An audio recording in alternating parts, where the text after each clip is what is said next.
Espacio Jaguar, toda la emoción del deporte. Martes, 17 horas. Cero discriminación, tolerancia, respeto e inclusión. Miércoles, 19:30 horas. Tu abogado en casa. Asesoría jurídica. Justicia al alcance de todos. Jueves, 17 horas. Noche de debate, análisis a fondo. El mejor encuentro de opiniones. Jueves, 19 horas.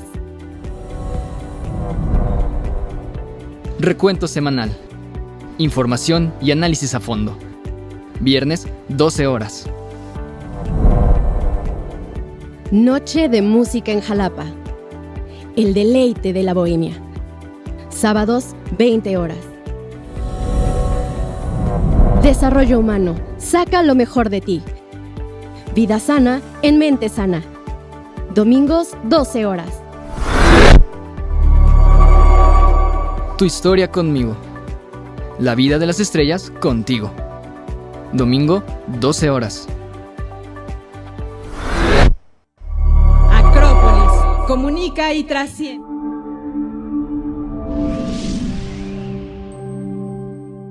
Hola, ¿qué tal? Qué gusto saludarlos. Les doy la más cordial bienvenida a una emisión más de Recuento Semanal. Hoy, viernes 21 de octubre, estamos otra vez con el análisis de la información relevante. Y bueno, pues, ¿qué cree el tema? Usted lo sabe, de lo que todo el mundo habla en los días que corren. Es de un libro que mucha gente ni siquiera lo ha leído, pero comenta del El Rey del Cash.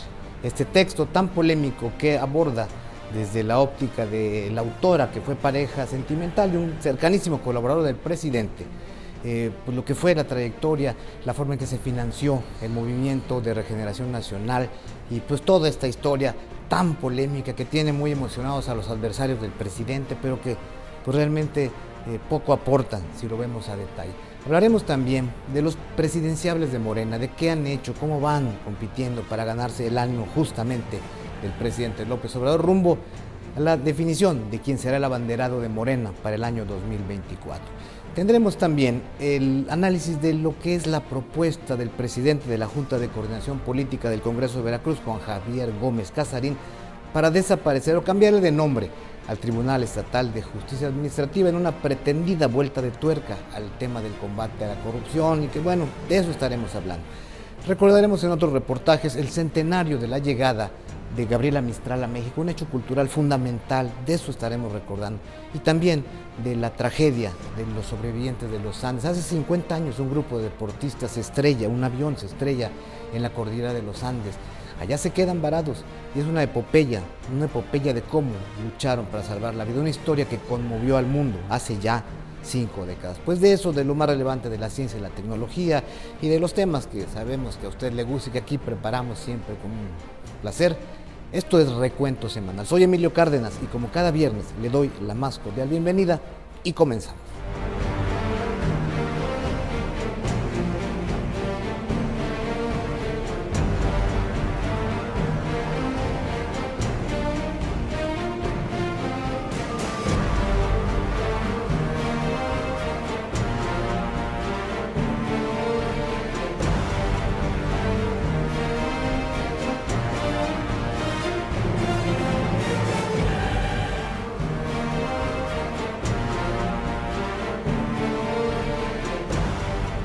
Pues le doy la más cordial bienvenida nuevamente a esta emisión de Recuento Semanal. Y como les decía al inicio de este programa, pues en estos días en México solo se habla de un libro, El Rey del Cash, el relato de Elena Chávez, expareja del hombre de confianza de Andrés Manuel López Obrador, César Yáñez, quien fuera su jefe de prensa por casi 2 décadas. Libro en el que la escritora y periodista coloca a López Obrador y al propio Yáñez como los dos protagonistas de una historia, dice ella, dice la autora, llena de traiciones políticas, ambiciones personales, infidelidades, abusos laborales, corrupción y autoritarismo. Y donde cuenta supuestos detalles de cómo los operadores del presidente consiguieron durante mucho tiempo miles de millones de pesos para financiar y apoyar el movimiento del hoy presidente de México. Un libro que obviamente extasió a los adversarios del presidente y que creen que con su masiva difusión a través de correos y redes sociales harían mella en la popularidad de López Obrador. Pero que por lo visto hasta ahora dista mucho de que hayan conseguido su objetivo. Porque para los analistas más serios, para muchos analistas, el rey del cash es un testimonio que se adapta más a criterios de TV y novelas, por ejemplo, que a las mejores prácticas del periodismo y solo aporta datos para alimentar el morbo sobre lo que se mueve alrededor del primer círculo de poder en México. Pero lo relevante de esta historia es que todos los políticos mexicanos, todos absolutamente, sean del PRI, del PAN o ahora de Morena, pueden ser protagonistas de libros y relatos similares, porque la de todos ellos es la historia de los reyes del cash, porque esa es la manera en que financian y sostienen sus proyectos político-electorales con el desvío, lo sabemos, de recursos públicos y con maletas, sí, con maletas en efectivo. Y las historias abundan en el pasado, desde luego, y en los días que corren. No hay nada nuevo, pues, que no se sospechara en este nuevo episodio de los infructuosos avatares de la oposición para minar a López Obrador. Lo invito a que veamos juntos el reportaje que sobre el rey del cash, este libro, preparó nuestro compañero José Manuel Hernández y Solano. La escritora y periodista Elena Chávez ha levantado gran controversia con la publicación de su libro El Rey del Cash, el saqueo oculto del presidente y su equipo cercano, señalando directamente al Ejecutivo Federal Andrés Manuel López Obrador y a personajes políticos cercanos a él, por desvíos multimillonarios para alcanzar sus aspiraciones presidenciales, que en palabras de la autora es una historia llena de traiciones políticas, ambiciones personales, infidelidades, abusos laborales, corrupción y autoritarismo. A través de 28 capítulos dedicados a diferentes funcionarios, 3 entrevistas y 5 anexos, la autora retrató sus percepciones durante su matrimonio con César Yáñez, cuando este personaje trabajó con AMLO al frente del Partido de la Revolución Democrática, PRD, y de ahí en adelante en otros cargos públicos. Elena Chávez relata en su libro que presenció diferentes movimientos en los que AMLO recibía numerosas cantidades de dinero por medio de Alejandro Esquer, su actual secretario particular, quien presuntamente hacía el trabajo oscuro e involucraría a Gabriel García como operador de la asociación Honestidad Valiente, dedicada a recibir dádivas para la campaña presidencial de 2006, de la que asegura fue desviada la mayor cantidad de dinero entre las diferentes organizaciones que se fueron creando, como No Nos Vamos a Dejar, Austeridad Republicana y Movimiento Regeneración Nacional AC. Demeritando de esta manera el trabajo del Ejecutivo Federal, que por muchos años fue cuestionado por supuestamente financiar sus campañas con dinero del pueblo, cuando en realidad eran hurtados de gobiernos estatales y municipales, comprometiendo a otras figuras públicas.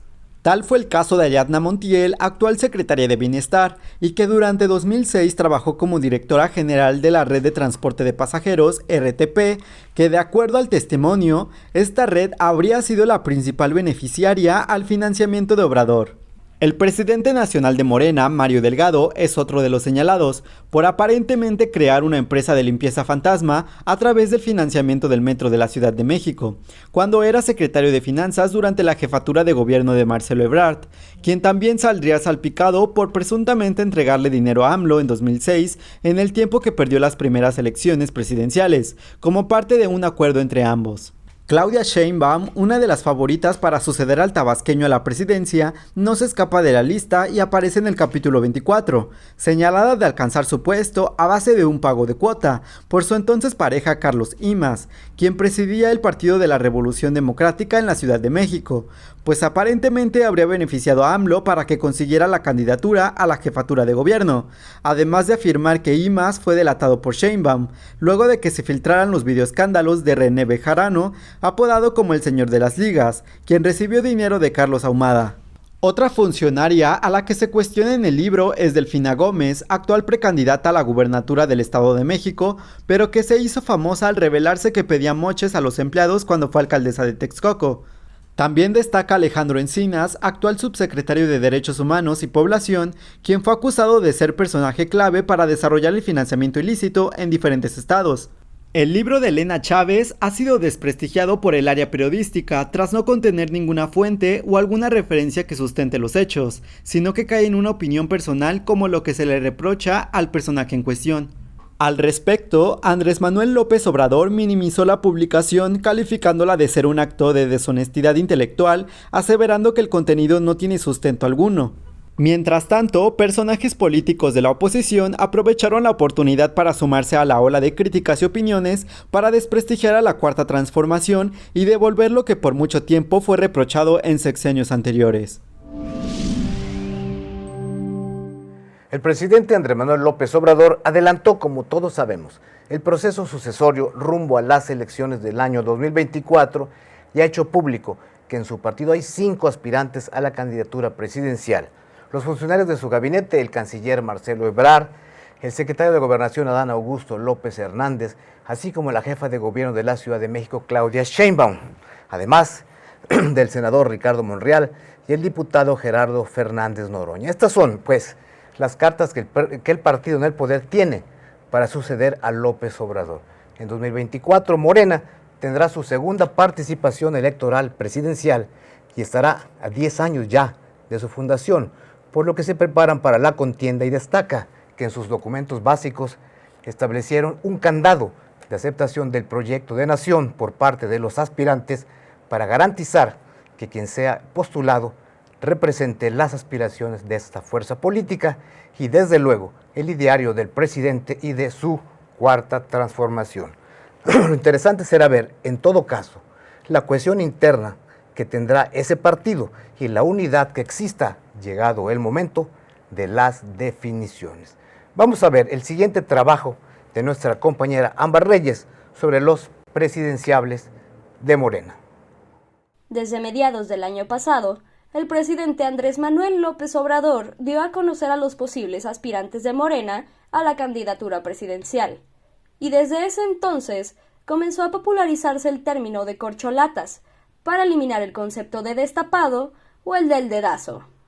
La lista incluía a la actual jefa de gobierno de la Ciudad de México, Claudia Sheinbaum, el secretario de Relaciones Exteriores, Marcelo Ebrard, el embajador de México ante las Naciones Unidas, Juan Ramón de la Fuente, el embajador de México en Estados Unidos, Esteban Moctezuma, la exsecretaria de Economía, Tatiana Cloutier, y hasta la secretaria de Energía, Rocío Nale.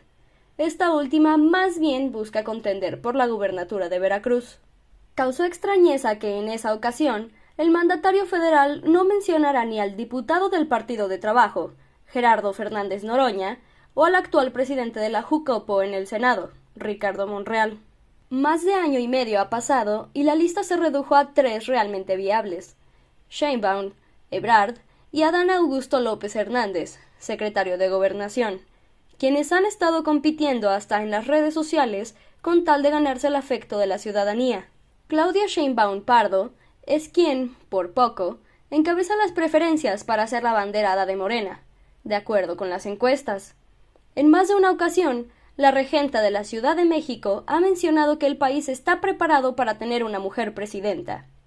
Ella ha optado por difundir en sus redes sociales parte de sus logros al frente de la capital del país, pero también su parte humana al subir un video en el que con guitarra en mano cantó un fragmento de Siempre en mi mente, acompañada de su pareja Jesús María Tarriba. También ha querido ganarse el corazón de los capitalinos, para lo cual no dudó en gastarse una gran cantidad de dinero para que el grupo firme abarrotara el zócalo de la capital del país. Por su parte, el encargado de la política exterior, segundo en las encuestas, ha compartido tanto imágenes de su labor como fotografías de Luna, su perrita, en el Día Mundial del Can.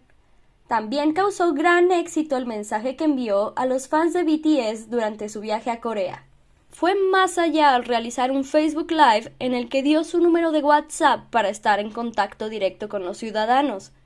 En cuestión de horas, el teléfono del canciller recibió miles de mensajes de ciudadanos, estrategia que copió la tercera corcholata, y es que durante un evento, a Adán Augusto se le pidió su número personal y se le preguntó si él sí respondería, lo cual afirmó.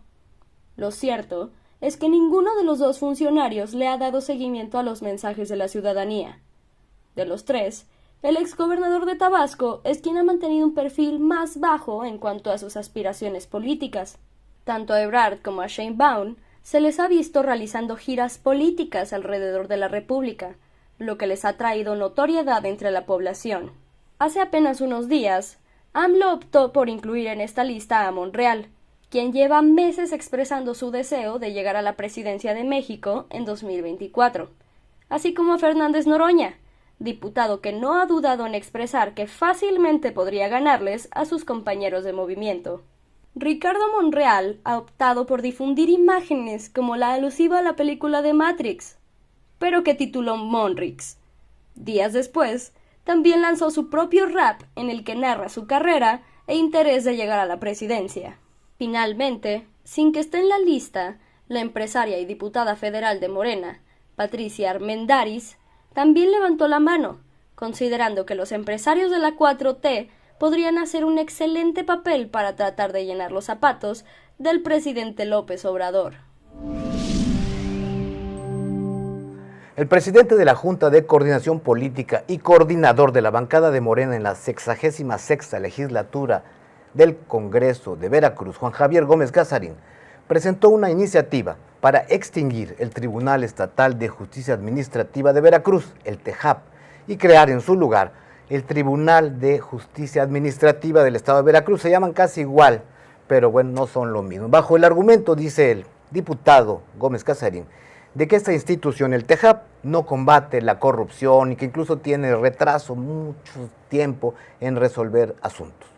Aunque en los hechos, la iniciativa no propone ningún cambio de fondo, como se ha podido analizar, más que el relevo de los actuales integrantes del TEJAP, que fueron nombrados por un periodo de 7 años y cuyo periodo concluye el año 2024 y que fueron, ojo, esto es importante, designados en tiempos del exgobernador Miguel Ángel Yunes Linares. Y esa es, pues, la razón de fondo, poner magistrados aliados de la 4T jarocha y acomodar, ustedes lo imaginan, a los recomendados. Y aunque el desempeño del TEJAP ha dejado que desear, desde luego, sobre todo la gestión de su actual presidente Roberto Pérez Gutiérrez, denunciado por enriquecimiento ilícito y de usar esa instancia como agencia de colocaciones y para darse una vida de lujos, cometiendo además abusos laborales y realizando despidos injustificados que han sido denunciados incluso ante la Comisión Estatal de Derechos Humanos, no debemos perder de vista que si en verdad se desea combatir la corrupción, el pastor de los diputados morenistas debe voltear a ver al Sistema Estatal Anticorrupción de Veracruz, esquema de coordinación del que forma parte el TEJAP y que se ha convertido en el monumento a la simulación en Veracruz y que opera al margen de la ley. Lo invito a ver el trabajo que sobre esta iniciativa para desaparecer el TEJAP preparó nuestra compañera Fernanda Valderas. Bajo el argumento de que existe un rezago histórico, el presidente de la Junta de Coordinación Política en el Congreso local, Juan Javier Gómez Casarín, presentó una iniciativa que busca desaparecer el Tribunal Estatal de Justicia Administrativa, TEJAP, para crear el Tribunal de Justicia Administrativa del Estado de Veracruz. Es preciso recordar que esta instancia nació en 2017, durante el bienio de Miguel Ángel Yunes Linares, en el marco de la reforma a la Constitución Política de los Estados Unidos Mexicanos, del 27 de mayo de 2015.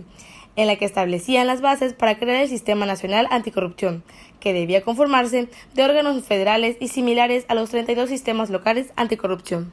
Actualmente está conformado por los magistrados Roberto Alejandro Pérez Gutiérrez como presidente, así como Pedro José María García Montañez, exsecretario particular del exgobernador Miguel Ángel Yunes, Luisa Samaniego Ramírez y Estrella Alelí Iglesias Gutiérrez, todos ellos propuestos por la pasada administración. El morenista Gómez Casarín reiteró que el TEJAP lleva 4 años trabajando en un esquema que dista mucho de las expectativas esperadas en cuanto a su funcionalidad en el combate de la corrupción y en efectividad de resoluciones emitidas, donde Veracruz se ubica por debajo del 70% en la emisión de las sentencias.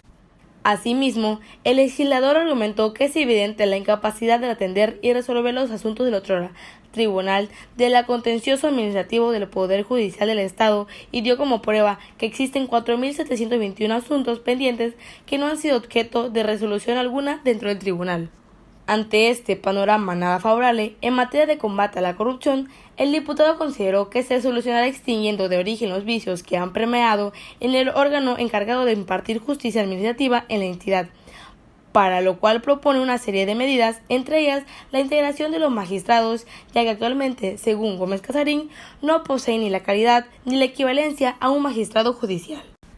Al respecto, el magistrado presidente del TEJAF, Roberto Pérez Gutiérrez, negó que exista rezago y que de los 3.000 expedientes que ese tribunal heredó, todos han sido atendidos. Asimismo, aseguró que se han reducido los tiempos en que se dicta sentencia.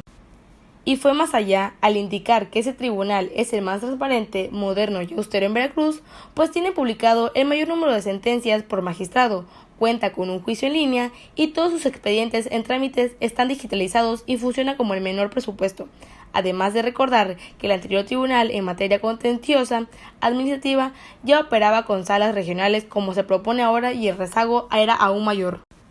Lo que se aprecia en este episodio es que todo se reduce a la decisión del gobierno de Morena y de Gómez Casarín de quitar a los actuales magistrados del TEJAF, que son una herencia del pasado y que no están exentos de señalamientos, como el mismo presidente Roberto Pérez Gutiérrez, que tiene denuncias por enriquecimiento inexplicable para contar con magistrados amigos y a modo. Lo deseable en todo caso es que más allá de ocupar espacio con funcionarios afines y recomendados, se recupere al espíritu original del sistema anticorrupción, que al menos en Veracruz opera al margen de la ley, pues debe recordarse que arbitrariamente se eliminaron los comisionados ciudadanos de este órgano, uno de los cuales debe presidir anualmente la institución, tal y como se establece en la Constitución del Estado, lo cual ya no sucede, y aún así se siguen reuniendo los titulares de Contraloría, el TEJAF, el IBAI, el ORFIS, la Fiscalía Anticorrupción, entre otros, en sesiones sin valor jurídico que solo son simulación, en tanto que la Secretaría Ejecutiva del CEA, en Veracruz, a cargo de la exdiputada de Morena, Adriana Linares Capitanachi, sigue ejerciendo un presupuesto anual de más de 18 millones de pesos. Pues como hemos podido ver, en nuestro país y en Veracruz, la corrupción solo se combate en el discurso, en las mañaneras y en las declaraciones a la prensa, porque el ninguneo que ha sufrido el sistema anticorrupción a nivel federal y desde luego en Veracruz es sintomático. Ahora, en el Solar Jarocho, aquí en nuestro estado, van por el Tribunal de Justicia Administrativa para tener magistrados a modo. Así como desaparecieron arbitrariamente del Sistema Estatal Anticorrupción de Veracruz al Comité de Participación Ciudadana, instancia que debe encabezar esa institución. Y con ello, ahora están trabajando y no hay quien presida ese órgano, en contravención a lo dispuesto en la Constitución local y en la propia Constitución General de la República. De ese tamaño es la simulación. Se reúnen, tienen sesiones, asiste la Contralora del Estado, asiste el presidente del TEJAF, la titular del IBAI, asiste la fiscal anticorrupción, todos muy a gusto, sesionan, levantan actas y no hay quien preside este órgano y sus actos son nulos de pleno derecho. De ese tamaño están las cosas en este tema del combate a la corrupción, que sin duda es uno de los mayores déficits del gobierno federal y del gobierno de Veracruz.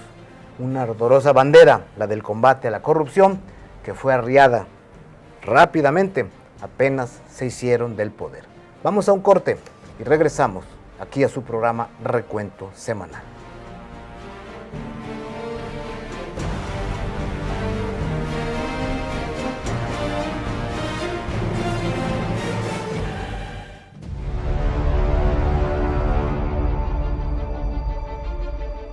Acrópolis Multimedios de nuestra Universidad de Jalapa y el señor rector Carlos García Méndez, un servidor, conductor y director del programa Abogado en tu Casa, asesoría jurídica gratuita. Los invitamos para que nos acompañen todos los jueves de 17 a 18 horas, en las que tratamos temas eminentemente jurídicos para disipar todas las dudas que ustedes tengan de carácter legal.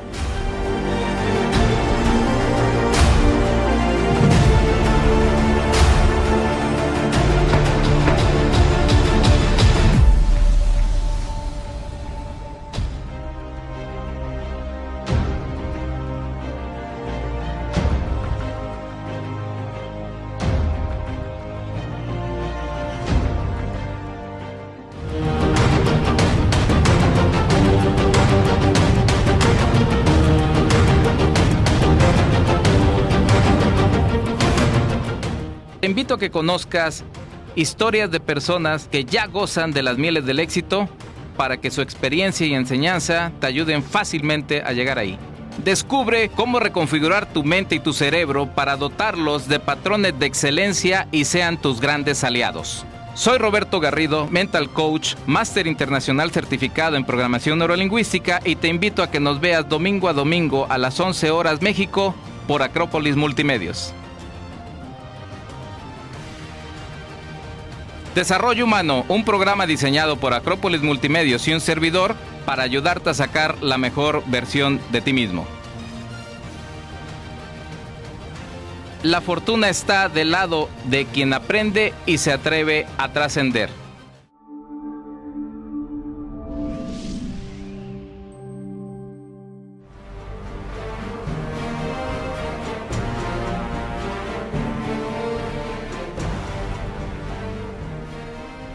Gracias por continuar con nosotros aquí en su programa Recuento Semanal. Ahora, en nuestra sección Breves de la Universidad de Jalapa, nuestra compañera Carly Hernández nos va a platicar del joven Marco Antonio Ortiz Meneses, alumno de Contaduría y Finanzas de la institución, que obtuvo el premio de apoyo veracruzano a la mejor tesis de licenciatura en el ámbito de Ciencias Sociales y Económicas. Y nos va a contar también cómo 22 egresados de la UX obtuvieron más de 1000 puntos en el examen Ceneval. Vamos a ver nuestras breves de la Universidad de Jalapa. Esta semana la Universidad de Jalapa está de plácemes, pues Marco Antonio Ortiz Meneses, alumno de Contaduría y Finanzas, modalidad vespertina, obtuvo el premio de apoyo veracruzano a la mejor tesis de licenciatura en el ámbito de Ciencias Sociales y Económicas, por parte del Consejo Veracruzano de Investigación Científica y Desarrollo Tecnológico. Asimismo, la UX refrenda su papel como una de las mejores instituciones educativas de la capital, luego de que 22 egresados obtuvieron más de 1000 puntos en el examen Ceneval, lo que posiciona a nuestra casa de estudios dentro del patrón EGEL de alto rendimiento académico. La carrera panamericana es el rally de autos clásicos más importante del mundo. Recorriendo más de 3.200 kilómetros en 7 días de competencia, este 2022 celebra el 35 aniversario de su época moderna. Competencia en la que durante 6 días cerca de 100 pilotos recorren diversos estados de la República Mexicana, entre ellos Veracruz, Oaxaca, la Ciudad de México, Querétaro y Durango. Para contarnos más detalles de esta sensacional competencia automovilística, lo invito a ver nuestra sección deportiva con el trabajo que preparó nuestro compañero Óscar Alvarado. Veracruz volvió a ser el punto de partida de la carrera panamericana en su edición 35, la cual, de acuerdo a la Secretaría de Turismo y Cultura, dejará una derrama económica de cerca de 25 millones de pesos. Esta carrera, que ha sido icónica desde su primera etapa en los años 50, tuvo la participación de 100 equipos, algunos integrados por campeones de la Fórmula 1 y otros circuitos internacionales procedentes de países como Alemania, Argentina, Austria, Bélgica, Brasil, Canadá, Colombia, España, Estados Unidos, Francia, Guatemala e Inglaterra. Hay que recordar que pasaron muchos años para recuperar este evento mundial y que Veracruz volviera a ser parte del mismo en las 3 últimas ediciones. La fase preliminar tuvo lugar en los municipios de Jocomulco y Apazapan el jueves 13. Al día siguiente se llevó a cabo la salida ceremonial desde el malecón de Veracruz, para después pasar por otros puntos del estado como Nogales, Ciudad Mendoza y Acultzingo. Durante la carrera, los pilotos recorrieron carreteras de los estados de Veracruz, Oaxaca, Ciudad de México, Querétaro, Morelia, Guanajuato, San Luis Potosí y Durango. Fueron 6 días en carretera, por lo que además de ser una competencia de velocidad, se trató de un certamen de resistencia y dominio de asfalto. Algo que llamó la atención es que los vehículos tuvieron diversos rangos de costos y características, desde los modificados hasta los clásicos y modelos de lujo. El cólera, esta enfermedad conocida por todos, nuevamente encendió las alarmas en el mundo. El jefe del equipo de la Organización Mundial de la Salud enfocado en esta infección y otras enfermedades diarreicas, Philippe Barbosa, alertó hace algunos días que después de años de disminución hubo un aumento preocupante en el número de casos, con 26 países con brotes en lo que va de este 2022. Sobre esta alarma sanitaria y una nueva cepa de influenza que ha sido detectada, nos va a informar nuestro compañero Christopher Olmos en nuestra sección de Ciencia y Tecnología. Las alarmas sanitarias se han encendido en los últimos días, y es que se ha descubierto una nueva cepa llamada H3N2, una evolución de la ya conocida influenza, la cual fue descubierta en el 2010, pero en los últimos meses se han registrado infectados a causa de la nueva cepa, la cual ha terminado con la vida de mucha gente. Los primeros casos de H3N2 se registraron en 2011 y 2012, sin embargo fueron muy pocos y siempre se dieron de manera esporádica. Entre 2017 y 2018 tuvo un aumento considerable, causando 20.000 muertes, el equivalente a 50% de los infectados totales. Y estas semanas ha vuelto a sonar en México. La Universidad de Guadalajara ha confirmado de 45 casos oficiales, por lo que se está invitando a las personas a ponerse la vacuna contra la influenza, sobre todo a personas mayores o quienes tengan otras afecciones. Y por si esto no fuera suficiente, la Secretaría de Salud ha lanzado un comunicado para advertir sobre otra posible enfermedad viral. Hablamos del cólera, una enfermedad diarreica causada por la ingesta de alimentos contaminados con el bacilo Vibrio cholerae, la cual es extremadamente virulenta y puede ser letal en cuestión de horas si no se trata. Hoy, el cólera afecta a 47 países en todo el mundo. Casi todas las naciones en desarrollo enfrentan brotes de cólera o la amenaza de cólera. Recientemente, se han registrado casos de cólera en Haití y sabiendo la cantidad de haitianos que llegan a México, es que las autoridades sanitarias mexicanas tomaron la decisión de comunicar para prevenir. En el comunicado, se advierte acerca de lo letal que puede ser el virus, además de la rapidez para el tiempo de incubación, por lo que se le invita a seguir las recomendaciones estipuladas por la Secretaría de Salud para evitar infectarse. En 1922, hace 100 años, la poeta chilena Gabriela Mistral fue invitada por el gobierno de México, que entonces dirigía el presidente Álvaro Obregón, para una misión cultural. En esta visita, Gabriela Mistral recorrió diferentes regiones y trabajó de cerca con el secretario de Educación, el enorme José Vasconcelos, sobre el centenario de la llegada a nuestro país de quien fuera Premio Nobel de Literatura en 1945 y la huella que dejó en la vida cultural de nuestro país y en las relaciones entre Chile y México, nos va a platicar nuestra compañera Mariela Pedraza en nuestra sección cultural de Recuento Semanal. El próximo lunes, la doctora Beatriz Gutiérrez Müller acudirá en representación del presidente Andrés Manuel López Obrador a Santiago de Chile para la conmemoración de los 100 años de la llegada a México de la maestra, poeta, ensayista y diplomática chilena Gabriela Mistral, seudónimo de Lucila Godoy Alcayaga. En 1945 obtuvo el Premio Nobel de Literatura. Sin embargo, 23 años antes ya había dejado una impronta muy profunda en México, cuando en 1922 llegó a nuestro país, invitada por el secretario de Educación, José Vasconcelos, a fin de colaborar en los planes de reforma educativa y la creación de bibliotecas populares en tierras aztecas.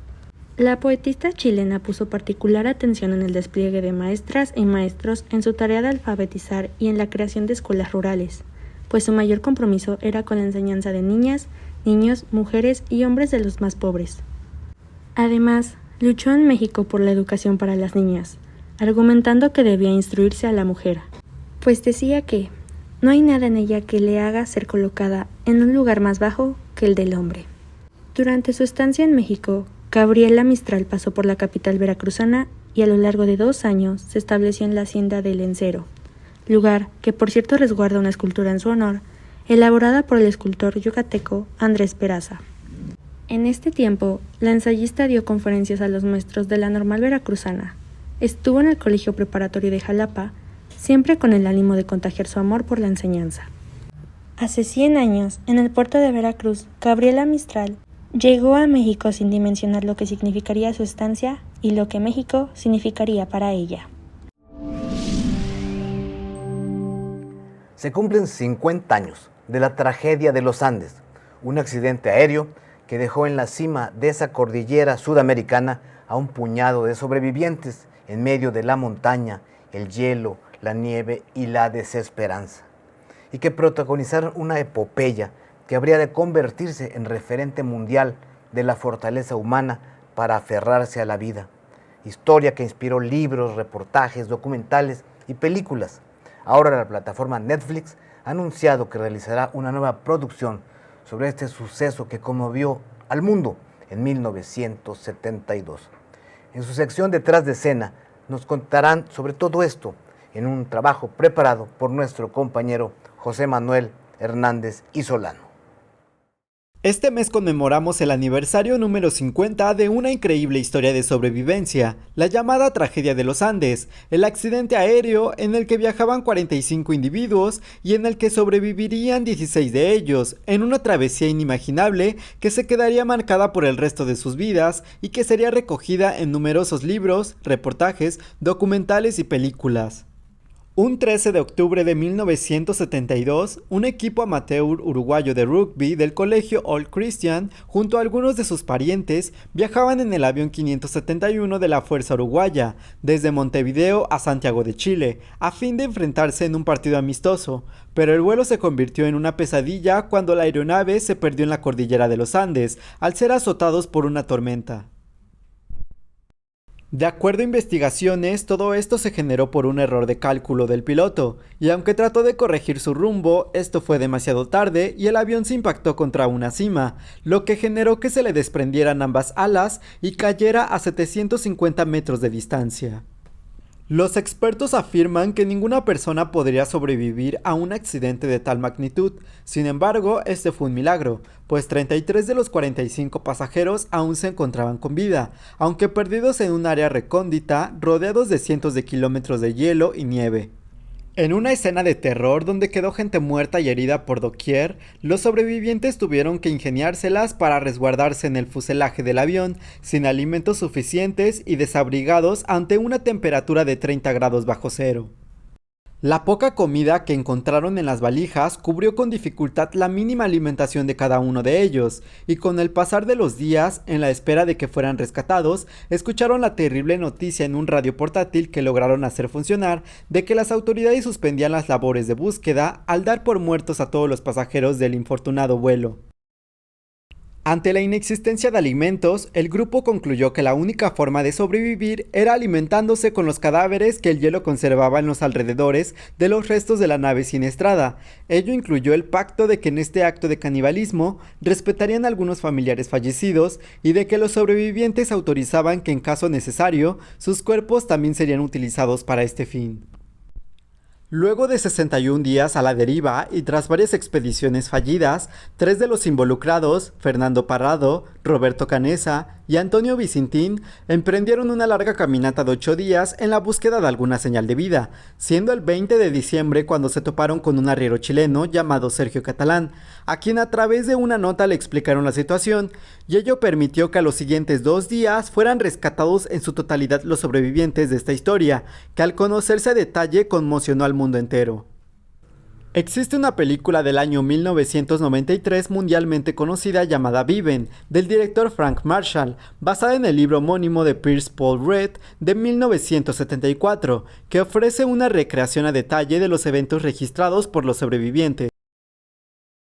En la actualidad, Netflix acaba de grabar una nueva adaptación de esta historia bajo la óptica del director español Juan Antonio Bayona, que lleva por nombre La Sociedad de la Nieve, prospectada a estrenarse en 2023, con una renovada ejecución de los avanzados efectos especiales y con actuaciones que prometen sensibilizar al espectador. Hay que resaltar que la primera cinta sobre el acontecimiento fue hecha en México y se trató de Supervivientes de los Andes del año 1976, dirigida por René Cardona y basada en el libro de Clay Blair, Survive. Ante el miedo, dolor y desesperanza, este acontecimiento se queda grabado como una hazaña humana en la que salieron victoriosos el heroísmo y la esperanza. Sin duda una impresionante historia esta, la de los supervivientes de los Andes. Y bueno, habrá que ver qué nos presenta Netflix sobre esta epopeya humana, como le dije y como vimos en el reportaje. Bueno, a continuación, lo invito a que veamos la segunda parte de la entrevista que concedió a Recuento Semanal el consejero integrante del Consejo General del Organismo Público Local Electoral de Veracruz, Quintín Dobarganes Escandón, con quien platicamos sobre la participación ciudadana y la próxima reforma electoral, la que ya está cocinándose. Vamos a ver qué conversamos con Quintín, el consejero, en esta segunda parte de la entrevista que nos concedió. Hola, ¿qué tal? Qué gusto saludarlos. Bueno, pues estamos aquí en los estudios de Acrópolis Multimedios con un invitado muy especial, un joven consejero electoral, el más joven o de los más jóvenes que hay en el país, integrante del organismo público local electoral de Veracruz, el maestro Quintín Antardo Barganes Escandón, a quien le doy la más cordial bienvenida. Quintín. Sí, Quintín, pues elecciones que sean fuente de legitimidad, ¿no? Y no fuente de conflicto. Es un tema siempre presente. Yo creo que esa es la esencia de lo que se trata, la competencia electoral, es lo que al final las autoridades están planteando. Y ahora en la reforma también, son tantos temas que quisiera comentar contigo, Quintín, pero la representación, cómo se va a concretar en las cámaras, este sistema de listas que pues desaparecen ya prácticamente las diputaciones de mayoría, serían por listas. ¿Qué opinas al respecto? Gracias. Bueno, yo soy muy respetuoso de los debates internos al seno de las cámaras legislativas. Me parece que es otro modelo diferente. No podría yo calificarlo de mejor o de peor. Creo que es totalmente diferente. Digamos que eleva todavía más la importancia de la representación proporcional, no tanto de la mayoría relativa, porque no se vota directamente por una persona, sino por un conjunto. O sea, si estuviéramos en matemáticas, en lugar de votar por resultados individuales, votaríamos por conjuntos. En lugar de números individuales, votaríamos por conjuntos. Y en esa función de conjuntos no sé cuál fuera el análisis político que se ha realizado de cómo pudiera devenir esto. Obviamente, hay muchos símiles. Por ejemplo, se presume, se dice, se sabe, se demuestra inclusive ante las autoridades electorales, en algunos casos, particularmente con el Instituto Nacional Electoral en los gastos de fiscalización, etcétera, que la elección interna de candidatos es un proceso democrático. Si asumimos eso, tendríamos que pensar que el enlistamiento de ciertas candidatas y candidatos en una lista sería un proceso democrático, pero estamos suponiendo. Sí. Se supone que cuando llegan esas personas a integrar las fórmulas de mayoría relativa, hoy en día, pues no es un dedazo, es decir, nadie les palomeó, sobrevivieron y vencieron en el proceso interno y por eso es que llegaron a ser candidatas y candidatos, ¿correcto? Lo mismo pudiera pensarse que va a suceder con las listas. Pero no he leído un análisis hasta ahora a profundidad de cómo funcionaría en los hechos, no en la ley, porque la ley todavía estaría sujeta a interpretación, cómo funcionaría en los hechos este sistema, y me parece pues un debate muy serio que debe de darse al seno de la academia precisamente, que es en donde se modelan y se predicen todos esos comportamientos políticos antes inclusive de llevarlo a la legislación. Sí. Correcto, consejero, pues interesantísimo, sin duda, pues son tantos temas, como decía, que se desprenden de esta reforma, pero bueno, aterrizo en Veracruz, es tu zona de trabajo, el Consejo General del Organismo Público Local Electoral, ya preparándose, pues también, más allá de la reforma y de lo que vaya a ocurrir, pues el tiempo ya tiene un horizonte de las elecciones que vienen, la elección local del año 2024, una elección que será muy competida, desde luego, donde habrá muchos componentes muy interesantes. ¿Cómo se van preparando? Tú presides la Comisión de Fiscalización, si no mal recuerdo, Quintín. ¿Cómo ves? ¿Cómo va preparándose? ¿Cómo avisoras el camino? Muchas gracias, doctor. Bueno, y la de administración.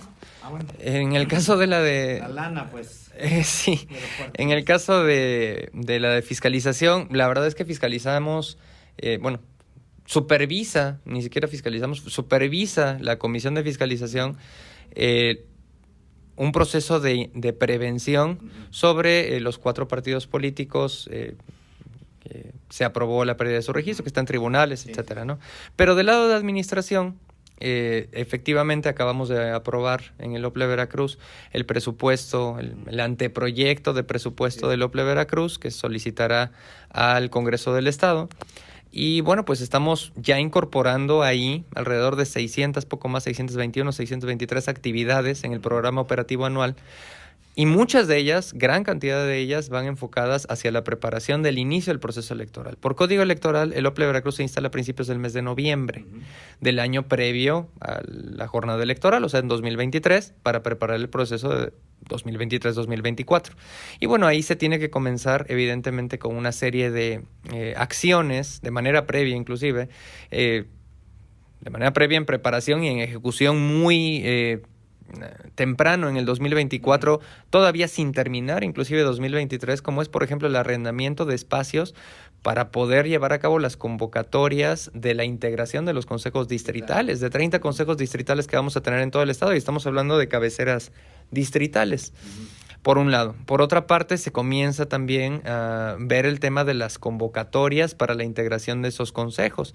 Desde luego, con toda la planeación financiera para lo que se necesita en materia de papelería electoral, de documentación y material electoral, y también en función de temas de logística. Veracruz es un estado precioso, pero muy largo. Es poco ancho. Aún así es lo ancho suficiente para que sean más o menos 4 horas de ancho, ¿no? Sí. Pero de largo son muchas horas. Entonces sí es muy importante tener previsto los gastos de logística y además también, desde luego, tener prevista la contratación de las personas que a fin de cuentas, después de pasar por la convocatoria pertinente de parte del OPLE Veracruz, puedan estar integrándose a los consejos distritales, que esto ya es pues prácticamente de inmediato en el mes de enero. Por supuesto, es una elección que tiene sus complejidades logísticas, tiene sus complejidades políticas. No estamos hablando de 212 municipios, estamos hablando de 30 diputaciones de mayoría relativa, 20 diputaciones de representación proporcional, consecuencia de las de mayoría relativa, pero sí estamos hablando de una gubernatura del estado. Y bueno, pues todo el caldo político que se hace alrededor de la elección, la madre de todas las elecciones, a nivel entidad federativa, pues desde luego que es muy importante en materia, por ejemplo, de las propias quejas y denuncias, en materia de el arbitraje electoral, en función, desde luego, de organización electoral, capacitación electoral, la contratación, si es el caso, de los propios capacitadores asistentes electorales, y luego la preparación para que en nuestros 30 consejos distritales pueda llevarse a cabo la recepción de los paquetes electorales y de manera posterior el cómputo de la elección para poder declarar con toda seguridad, de acuerdo al programa de resultados electorales preliminares que también se tiene que preparar, quién resulta victorioso o victoriosa de esta elección. Un buen trabajo, ¿no, Quintín? Un buen trabajo, un gran trabajo, pero al servicio de la ciudadanía. Es por esto, digamos, que me gustaría complementar lo dicho de manera anterior. El trabajo de un dentista, para volverse dentista, pues uno siente el jalón en la muela, ¿no? Y dice, ¿y por eso me va a cobrar 1,500 pesos por hacer que me duela la muela? O por componerme, por hacer que no me duela, 1,500 pesos. Pues es que no te estoy cobrando los 10 minutos de la consulta. Te estoy cobrando lo que me costó prepararme para llegar acá. Lo mismo pasa con los procesos electorales. No son las 10 horas de la jornada electoral. Es todo lo que se hizo, todo lo que cuesta para llegar a esa jornada electoral y todo lo que le sigue a esa jornada electoral para buscar resguardar siempre la voluntad popular. Pues correcto. Pues vaya, tienen un gran trabajo por delante, sin duda, lo están realizando ahora con la llegada de la nueva presidenta, la doctora Marisol Delgadillo. Con ustedes, el cuerpo de consejeras y consejeros electorales, creo que pues los veracruzanos podemos tener la certeza de que están haciendo bien su trabajo. Vamos a esperar, no sabemos qué va a pasar con la reforma electoral federal, que desde luego habrá de impactar toda la parte procedimental también aquí, pero bueno, pues que sea lo mejor para todos. Te agradezco de verdad mucho este tiempo, Quintín, el consejero Quintín de Varganes, que nos compartas estas reflexiones que son muy importantes para que le vayamos entendiendo mejor todos sobre esto que es vital para la convivencia, que es la materia electoral, las elecciones en puerta, las reglas que ello implica, y pues creo que entre todos construir un Veracruz, un México más democrático. Muchas gracias, doctor. Sí, y como dice, tenemos la incorporación de 2 nuevos consejeros, el consejero Fernando y de la consejera presidenta, la doctora Marisol. Sí quisiera yo referir que la doctora y el consejero, desde luego, pero me referiría a la doctora, tiene toda mi admiración. Ha llegado a sumar, los dos han llegado a sumar de manera extraordinaria a los trabajos que ya venía desarrollando el órgano, y me parece que ella es una mujer de gran visión, de un excelente liderazgo, y que me da mucho gusto pues contar con ella al interior del consejo como líder para llevar los trabajos del barquito del OPLE Veracruz, que estoy seguro que van a llegar a muy buen puerto. Y bueno, pues decirle a la ciudadanía en todas las cámaras que tenemos al frente, decirle a la ciudadanía que pueden estar tranquilos de tener un órgano electoral imparcial, autónomo, eficiente y objetivo en el desarrollo de su trabajo, y que por el lado de la organización de la elección no va a haber absolutamente ningún problema. Les cuento. Muy bien, pues muchísimas gracias, Quintín, por este tiempo, por estas palabras, y pues esperamos platicar de nuevo pronto por aquí. Primeramente, Dios, muchísimas gracias, Quintín, qué amable eres. Gracias y continuamos.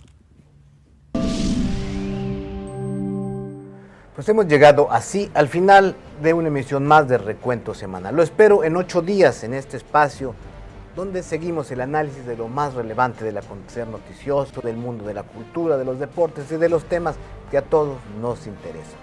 Estamos, como usted sabe, en las redes sociales, en Facebook, en Twitter, en YouTube, en Instagram y en la web, en nuestro sitio www.acropolismultimedios.mx. Y le recuerdo que lo espero también en el informativo Las Noticias en Acrópolis todos los martes y jueves a las 2 de la tarde.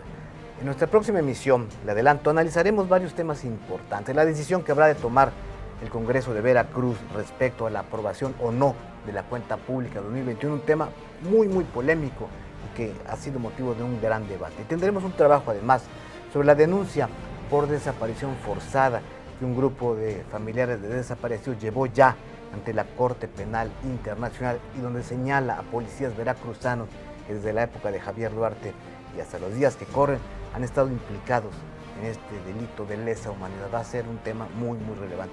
Bueno, pues eso y más temas tendremos en nuestro próximo recuento semanal.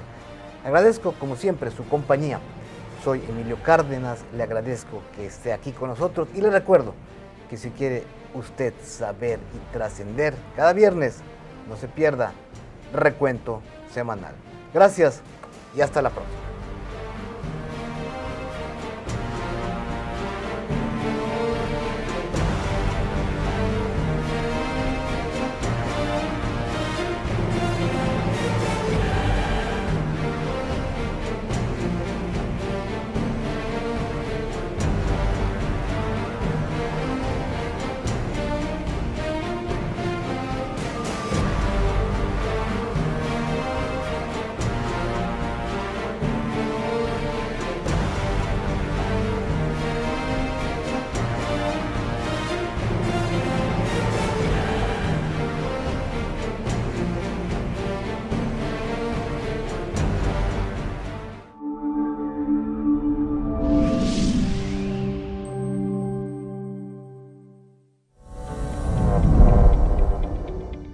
Espacio Jaguar, toda la emoción del deporte.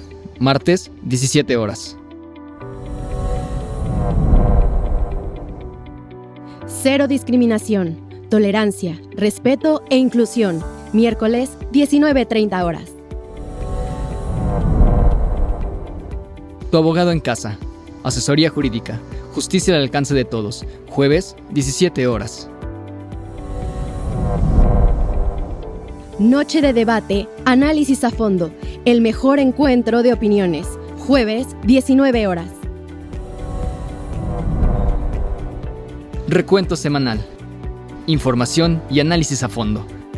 Viernes, 12 horas. Noche de música en Jalapa. El deleite de la bohemia. Sábados, 20 horas. Desarrollo humano. Saca lo mejor de ti. Vida sana en mente sana. Domingos, 12 horas. Tu historia conmigo. La vida de las estrellas contigo. Domingo, 12 horas. Acrópolis, comunica y trasciende.